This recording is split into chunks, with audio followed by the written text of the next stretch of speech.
एक बहुत विशाल और रहस्यमयी जंगल था जिसका हर हिस्सा किसी न किसी रहस्य से भरा हुआ था।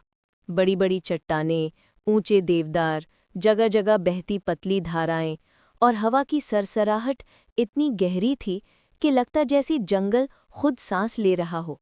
इसी जंगल के किनारे पहाड़ियों पर एक सुंदर सी छोटी बकरी रहती थी जिसका नाम था मीरा।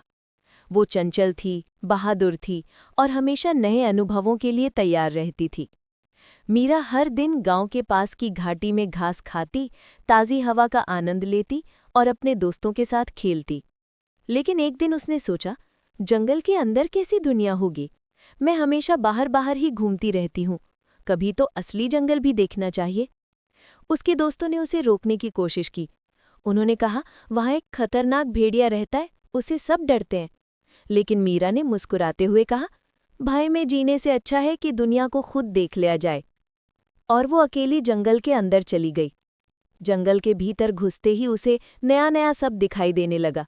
रंग बिरंगे फूल, अजीब सी खुशबुओं से भरी हवा और दूर दूर पेड़ों पर बैठे पक्षियों की आवाज़ें। मीरा को मज़ा आ रहा था। वो झील के पास ठहरी और ताज़ी नरम घास खाने लगी। उसी समय जंगल के दूसरी तरफ अपनी अंधेरी गुफा में भेड़िया बजरंगा जागा। वो बड़ा, डरावना और चालाक था। उसने हवा को सूंघा और तुरंत महसूस किया कि उसके इलाके में कोई नया जीव आया है, और वो बकरी थी। उसकी आंखों में चमक आ गई।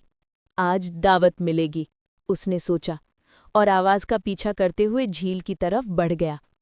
मीरा घास खा ही रही थी कि अचानक उसके पीछे पत्तों के हिलने की आवाज आई। उसने मुड़कर देखा और उसकी सांस अटक गई। सामने काला, चमकती आंखों वाला ताकतवर भेड़िया खड़ा था। बजरंगा धीरे से गुर्राया, तुम मेरे जंगल में कैसे आईं? अब तुम वापस नहीं जा सकती। मीरा डर तो गई, लेकिन उसने खुद को संभाला। वो बोली, अगर मैं तुम्हें एक बात से मनवा दूं तो तुम मुझे छोड़ दोगे? भेड़िया हंस पड़ा, क्या बात? मीरा बोली, अगर मैं तुम्हें एक ऐसी कहानी सुनाऊं जिसका अंत तुम समझ ही ना पाओ तो? बजरंगा को मजा आ गया। ठीक है, बोलना शुरू कर, उसने कहा। और मीरा ने एक बहुत लंबी, उलझी हुई, चप्पल की तरह घुमावदार कहानी सुनानी शुरू कर दी। कहानी इतनी घुमावदार थी कि शुरू कहाँ हुआ था और कैसे आगे बढ़ रही थी